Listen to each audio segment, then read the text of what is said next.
Hello साथियों, मुझे लगता है आप सब बड़े खुश होंगे और खुश होने भी चाहिए।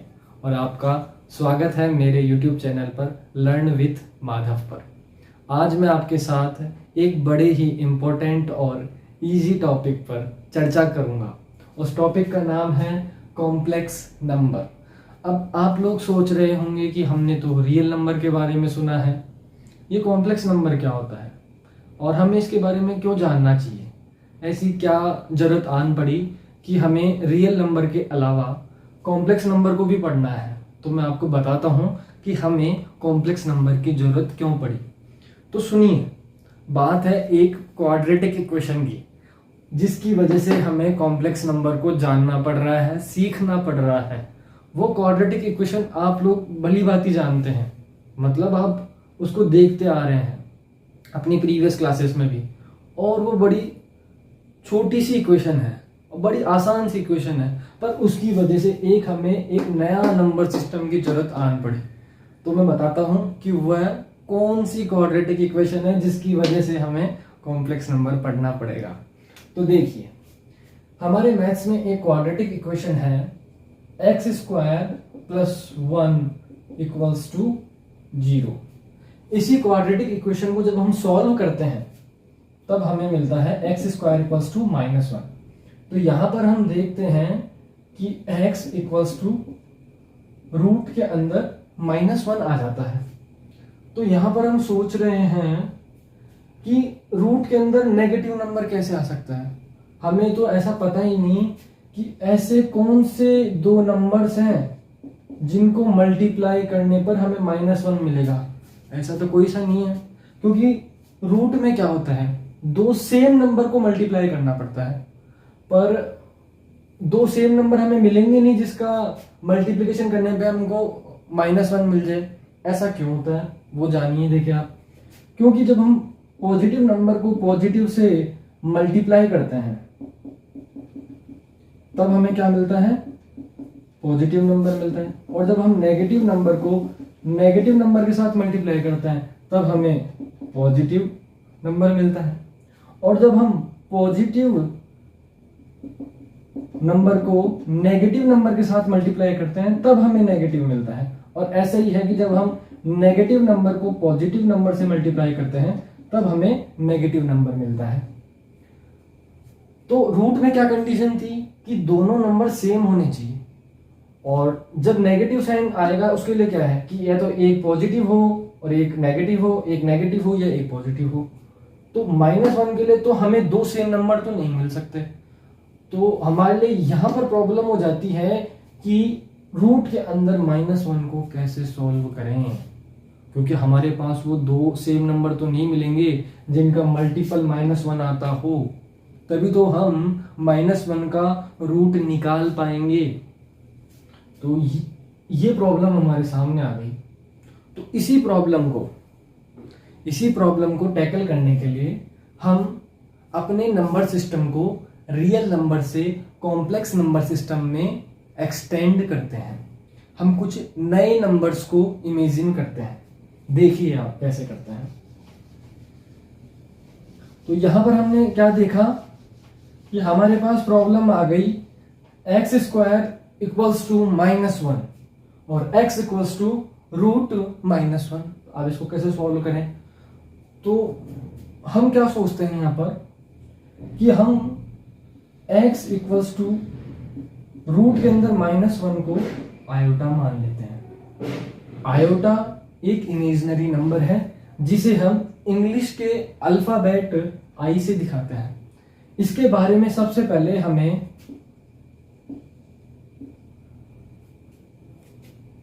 यूलर मैथमेटिशियन ने बताया था, और इन्होंने इसका नाम एक इमेजिनरी यूनिट रखा कि ये एक इमेजिनरी पार्ट होगा। √-1 को हम एक इमेजिनरी पार्ट मानेंगे। तो ये हमें यूलर ने बताया था। तो ये इमेजिनरी यूनिट है, इसी की हेल्प से हम फर्दर कॉम्प्लेक्स नंबर्स को जनरेट करेंगे। तो अब आप देख पा रहे हैं कि हमें एक नंबर मिल गया है रूट -1 इक्वल्स टू आयोटा, मतलब इसका स्क्वायर करने पर हमें -1 मिलेगा। तो ये आपको ध्यान रखना है कि आयोटा स्क्वायर की वैल्यू -1 होती है। अब हम आयोटा पे डिस्कशन करेंगे कि आयोटा की फर्दर पावर्स को कैसे कैलकुलेट करेंगे। तो हम देखते हैं कि ये जो आयोटा होता है वो होता है रूट -1, आयोटा स्क्वायर होता है -1, तो आयोटा क्यूब कितना होगा? आयोटा क्यूब होगा iota square into iota. Iota square कितना है? -1 इंटू आयोटा कितना है? रूट -1, तो ये कितना आएगा? -√-1। ये आयोटा क्यूब की वैल्यू आ रही है। तो आयोटा क्यूब की वैल्यू क्या आएगी हमारे पास? माइनस आयोटा, क्योंकि हम रूट -1 को आयोटा मान चुके हैं पहले से, तो आयोटा क्यूब की वैल्यू हमारे पास कितनी आएगी? माइनस आयोटा, क्योंकि आयोटा माइनस से मल्टीप्लाई होगा तो माइनस आयोटा आएगा। ऐसे ही हम आयोटा 4 कैलकुलेट करते हैं। आयोटा 4 कैसे बनेगा?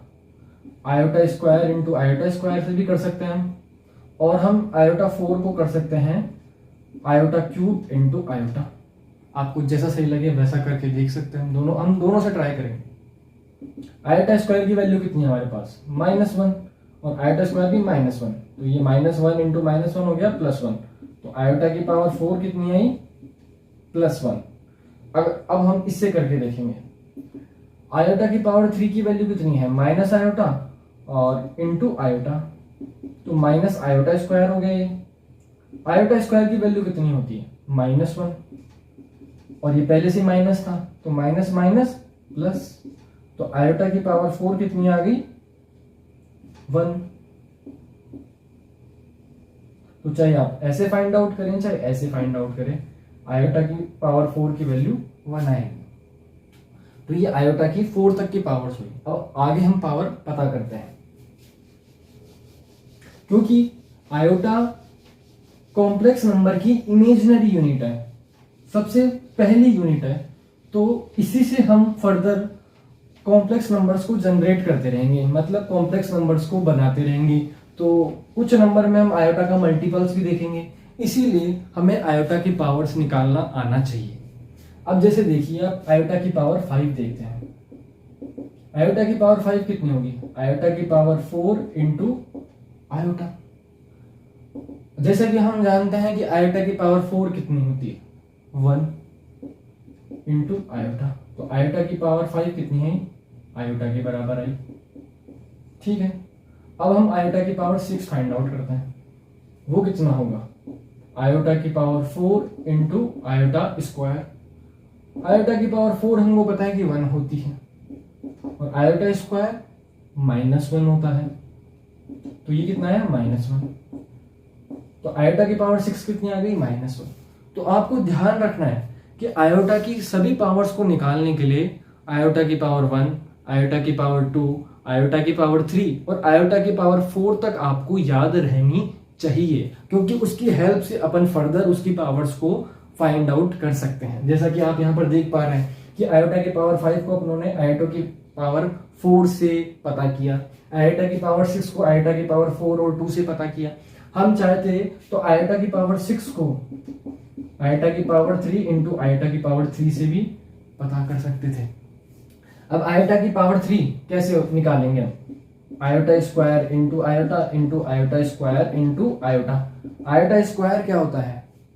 -1 इंटू आयोटा, और आयोटा स्क्वायर कितना होगा? -1 इंटू आयोटा, तो -1 इंटू -1 +1, और iota into iota iota square, तो 1 इंटू -1, तो ये आ गया -1। तो आयोटा की पावर 6 कितना आ गया? -1। चाहे आप ऐसे निकालें चाहे ऐसे निकालें, आयोटा की पावर 6 कितनी आ गया? -1 आ गया। अब आगे हम फर्दर आगे देखते हैं कि आयोटा की पावर 7, आयोटा की पावर 7 कितनी होती है? आयोटा की पावर 7 को अगर हम निकालें, आयोटा की पावर 4 इंटू आयोटा की पावर 3, हम यहाँ पर जानते हैं कि आयोटा की पावर 4 कितनी होती है, 1 होती है। और आयोटा की पावर 3 अगर आपको फाइंड आउट करनी है और आपको याद नहीं हो रहा है, तो आयोटा स्क्वायर इंटू आयोटा से आप निकाल लीजिए उसको। आयोटा स्क्वायर कितना होता है, -1 और इंटू आयोटा, तो 1 इंटू -1 इंटू आयोटा कितना होगा, माइनस आयोटा, तो ये हो गया माइनस आयोटा। तो आयोटा की पावर 7 कितनी आया, माइनस आयोटा। ऐसे ही फर्दर हम आयोटा की पावर 8 देखेंगे, ये होगा आयोटा की पावर 4 इंटू आयोटा की पावर 4। आयोटा की पावर 4 कितना होता है, 1, और आयोटा की पावर 4 कितना होता है, 1, तो 1 इंटू 1, तो आयोटा की पावर 8 कितना है, 1 आया। अब आप लोगों को एक इसमें कॉमनिटी दिख रही होगी, कैसे दिखाता हूं मैं आपको। आयोटा की पावर 1 कितना, आयोटा ही होता है। आयोटा की पावर 2 कितना होता है, -1 होता है। आयोटा की पावर 3 कितना होता है, माइनस आयोटा होता है। और आयोटा की पावर 4 कितना होता है, +1 होता है। तो आपने देखा हर 4 पावर के बाद में आयोटा अपनी वैल्यू को रिपीट कर रहा है। देखिए कैसे, यहां पर आयोटा की पावर 1 पे आयोटा आया, आयोटा स्क्वायर -1 आया, आयोटा क्यूब माइनस आयोटा आया, और आयोटा की पावर 4 +1 आया। आगे नेक्स्ट देखिए, फिर से क्या आया, आयोटा, फिर क्या आया, -1, फिर माइनस आयोटा, फिर +1, ऐसे आगे चलेगा। आयोटा की पावर 9 आयोटा, आयोटा की पावर 10 -1, आयोटा की पावर 11 माइनस आयोटा, और आयोटा की पावर 12 +1।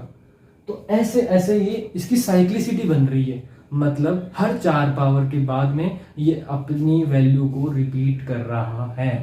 तो आयोटा की साइक्लिसिटी कितनी है, अगर ऐसा क्वेश्चन आए तो आपका आंसर क्या होगा, 4, क्योंकि 4 पावर के बाद में ये अपनी वैल्यू को एक ऑर्डर में रिपीट करे जा रहा है। ये चीज आपको ध्यान रखनी है।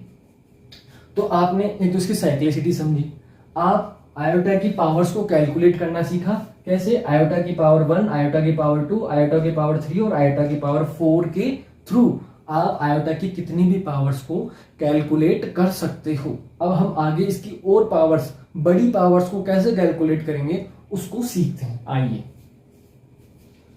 अब आप साथ में इसमें आपके मन में एक क्वेश्चन ये भी आ रहा होगा, ये सब जानते जानते कि हम आयोटा की पावर 1, आयोटा की पावर 2, 3 और 4 पे डिस्कशन कर चुके हैं।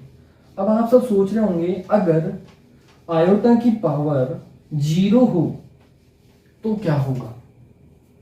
तो आपको बताता हूं मैं, अगर आयोटा की पावर 0 हो तो वो 1 होगा। कितना होगा, 1। आयोटा की पावर 0 कितनी होगी, 1 होगी। अब हम आगे कैलकुलेट करते हैं आयोटा की फर्दर पावर्स। जैसे मान लीजिए आयोटा की पावर n है, n एक बड़ा नंबर है, तो आप लोग तो थक जाएंगे, परेशान हो जाएंगे, मैं भी परेशान हो जाऊंगा। कैसे करेंगे हम सॉल्व, कि आयोटा की पावर n कोई बहुत बड़ा नंबर दे दिया, कैसे फाइंड आउट करें, आप बताइए। 1 मिनट में कैसे करें हम, 3 घंटे का पेपर होता है, थोड़ा थक जाते हैं, कैसे करेंगे आप बताइए, कैसे करेंगे। तो देखिए ऐसे करेंगे, हम जान पा रहे हैं कि आयोटा अपनी पावर को हर 4 पावर के बाद में रिपीट कर रहा है, ये अपना स्टार पॉइंट है। तो हर 4 पावर के बाद में, मतलब इसकी साइक्लिसिटी 4 है। तो आयोटा की पावर n हमें फाइंड आउट करनी है, तो हम क्या करेंगे, n में 4 को डिवाइड करेंगे, फिर हमारे पास जो रिमाइंडर आएगा वो हमारे काम की चीज है, वो आयोटा की पावर 8 आयोटा की पावर n के इक्वल होगी। अब ऐसा क्यों होता है इसके हम चर्चा करते हैं। अब आप जैसे देखिए, हमें आयोटा की पावर n को फाइंड आउट करना है। अब क्या करना है, मैंने क्या बोला कि पहले n में आपको 4 का डिवाइड करना है। ऐसा इसलिए करना है क्योंकि हर 4 के बाद में अपनी पावर रिपीट करना है। तो अपन देखेंगे कि ये कितनी बार अपनी पावर रिपीट कर चुका है अब तक, इसीलिए उसको पता करने के लिए हम 4 का डिवाइडेशन करते हैं n में। तो डिवाइडेशन करने पर हमें 2 चीजें मिलती है, एक तो कोशेंट मिलता है भागफल, और एक मिलता है रिमाइंडर, शेषफल। तो उनकी मदद से हम पता करेंगे कि इसने अब तक कितनी पावर्स को साइक्लिसिटी के थ्रू पूरा कर लिया है और कितनी पावर बच गई है। जैसे अब हमने n में 4 का डिवाइड किया तो हमारे पास कितना आएगा, 4m प्लस r। यहां पर जो m है ये हमारा कोशेंट है और ये जो r है ये हमारा रिमाइंडर है।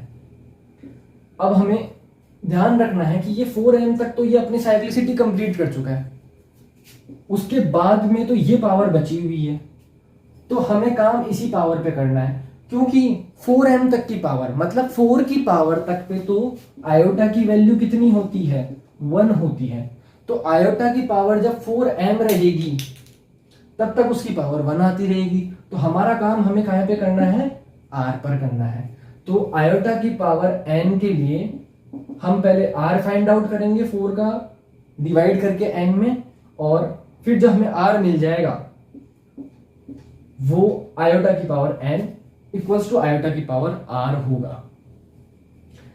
और यहां पर जो r की वैल्यू है वो 0 से ग्रेटर देन इक्वल होगी और 4 से लेस देन होगी, क्योंकि आपको पता है कि रिमाइंडर हमेशा डिवाइड करने वाले नंबर से कम ही रहता है।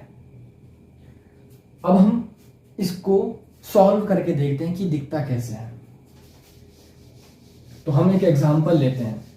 मैंने आपके लिए कुछ क्वेश्चंस लिखे हैं, जैसे मैं कुछ एग्जांपल्स आपके लिए करके बताता हूं। जैसे हम देखते हैं आयोटा की पावर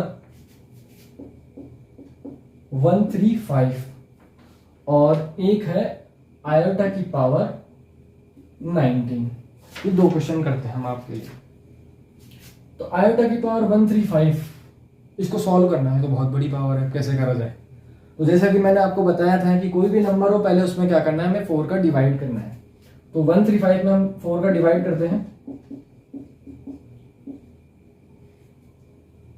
4 3 जा 12,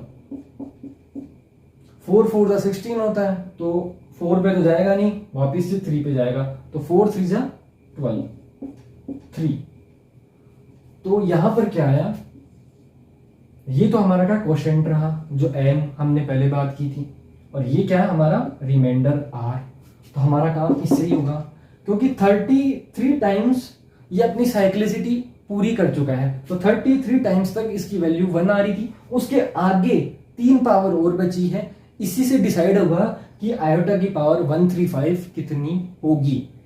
तो हमने पढ़ा था कि आयोटा की power n equals to iota की पावर r होगी। तो यहाँ पर r 3 है, तो यहां पर ये आयोटा की पावर 3 होगा, आयोटा की पावर 135 के इक्वल होगा। तो आयोटा की पावर 3 कितनी होती है, iota square into iota. Iota square कितना होता है, -1, ये आपको याद रखना है, इंटू आयोटा, तो ये आ गया माइनस आयोटा। तो आयोटा की पावर 135 कितना आएगा, माइनस आयोटा आएगा। ऐसे ही हमारा जो सेकंड क्वेश्चन है आयोटा की पावर 19, ये करते हैं कि इसका क्या सॉल्यूशन आएगा। तो सबसे पहले हम देखते हैं कि इसमें हम 4 का डिवाइड करेंगे, 4 4 जा 16, 9 में से 6 गए 3, तो यहां पर हमारा रिमाइंडर फिर से 3 आ गया, और ये हमारा क्या था, क्वोशेंट था, और ये हमारा रिमाइंडर। तो आयोटा की पावर 3 के ये इक्वल होगा। आयोटा की पावर 3 कितना होता है, iota square into iota, -1 into iota into minus iota. तो आयोटा की पावर 19 भी कितना आएगा, माइनस आयोटा आएगा। तो आई होप आप ये आयोटा की पावर्स निकालना सीख गए होंगे। अब इसमें थोड़ा सा आगे चलते हैं। यहां पर तो आपने आयोटा की पॉजिटिव पावर्स निकालना सीखा। अब हम देखेंगे कि अगर आयोटा की नेगेटिव पावर्स आ जाए तो हम क्या करेंगे। जैसे समझिए आयोटा की पावर -1, आयोटा की पावर -2, आयोटा की पावर -3 और आयोटा की पावर -4 हो सकता है ना, ऐसी भी पावर दे सकता है वो आपको। तो आप कैसे सॉल्व करेंगे इसको, तो देखिए आयोटा की पावर -1 को हम 1 अपॉन आयोटा लिख सकते हैं, बिल्कुल। आपको ध्यान रखना है कि ऐसा कोई नंबर डिनोमिनेटर में नहीं रहना चाहिए, क्योंकि वैल्यू फाइंड आउट नहीं कर पाएंगे, क्योंकि ऊपर रियल नंबर है, प्योर रियल नंबर है, और नीचे ये इमेजिनरी पार्ट है, तो इनका आपस में कोई डिवाइडेशन हो ही नहीं सकता ना, तो इसका तो कोई सेंस ही नहीं बनेगा। इसको फर्दर और सिंप्लीफाई करना पड़ेगा इसको सॉल्व करने के लिए। तो हमें पता है कि जब p बाई क्यू की फॉर्म में कुछ ऐसा होता है हमारे पास, तो उसको सॉल्व करने के लिए हम रेसिप्रोकल टेक्निक को यूज करते हैं। रेसिप्रोकल टेक्निक क्या होती है कि जो नीचे डिनोमिनेटर में जो होता है उसको हम न्यूमरेटर और डिनोमिनेटर दोनों में मल्टीप्लाई कर देते हैं। जैसे नीचे डिनोमिनेटर में आयोटा है, तो हम क्या करेंगे, न्यूमरेटर को भी आयोटा से मल्टीप्लाई कर देंगे और डिनोमिनेटर को भी आयोटा से मल्टीप्लाई कर देंगे, क्योंकि हम मल्टीप्लाई कर सकते हैं, क्योंकि ये दोनों अगर कट जाएंगे आपस में तो भी 1 आएगा, मतलब हमने इसको 1 से मल्टीप्लाई किया है। आयोटा अपॉन आयोटा कितना होता है, 1 होता है, और 1 से आप इसको मल्टीप्लाई करोगे तो वो सेम का सेम 1 अपॉन आयोटा ही रहेगा, तो मतलब कुछ चेंजेस नहीं हुआ। तो ये रेसिप्रोकल टेक्निक है। तो अब हम रेसिप्रोकल टेक्निक को यूज कर चुके हैं, अप्लाई कर चुके हैं, अब इसको परफॉर्म करते हैं। Iota into 1 iota, iota into iota iota square, और आपको पता है कि आयोटा स्क्वायर की वैल्यू कितनी होती है, -1, तो ये आएगा माइनस आयोटा। तो आयोटा की पावर -1 कितना आया, माइनस आयोटा। ठीक है, अब हम आयोटा की पावर -2 फाइंड आउट करते हैं। इसको हम लिखेंगे 1 अपॉन आयोटा स्क्वायर, और आयोटा स्क्वायर की वैल्यू हम पहले से जानते हैं कि वो -1 होती है, तो 1 अपॉन -1 कितना होगा, -1। तो आयोटा की पावर -2 कितना है, -1। अब आयोटा की पावर -3 हम फाइंड आउट करते हैं, तो 1 अपॉन आयोटा क्यूब लिख सकते हैं इसको, और आयोटा क्यूब की वैल्यू अगर आपको अब तक पता चल गई होगी वो होगी माइनस आयोटा। अगर आपको फिर भी पता नहीं है तो मैं बताता हूं कि आयोटा क्यूब को हम आयोटा स्क्वायर इंटू आयोटा लिख सकते हैं। आयोटा स्क्वायर की वैल्यू -1 इंटू आयोटा, तो वो होगी माइनस आयोटा, तो 1 अपॉन माइनस आयोटा। तो इसको सिंप्लीफाई करने पर भी हमारा इमेजिनरी पार्ट अभी भी डिनोमिनेटर में आया हुआ है, तो यहाँ पर फिर से हमें अपनी रेसिप्रोकल टेक्निक को यूज करना है इसको फर्दर सिंप्लीफाई करने के लिए। तो फर्दर सिंप्लीफाई करते हैं, इसको आयोटा अपॉन आयोटा से मल्टीप्लाई कर देते हैं न्यूमरेटर और डिनोमिनेटर में। तो iota upon minus iota square हो जाएगा, ये माइनस यहाँ पर पहले से गिवन था, तो iota into iota iota square. अब आपको पता है कि आयोटा स्क्वायर कितना होता है, -1, तो -1 माइनस पहले से था और एक -1 आ गया आयोटा स्क्वायर की वैल्यू, तो माइनस माइनस क्या हो गया प्लस, तो iota upon 1 equals to iota. तो आयोटा की पावर -3 की वैल्यू कितनी आई, आयोटा।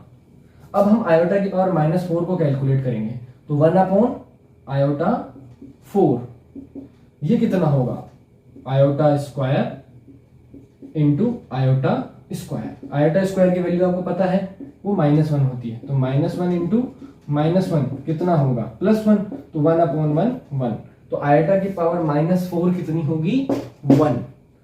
आपको भी सेम यहां पर ध्यान रखना है कि आयोटा की पावर माइनस में भी सेम साइक्लिसिटी ऑर्डर फॉलो होता है कि ये हर 4 पावर के बाद में अपनी पावर्स को रिपीट करता है।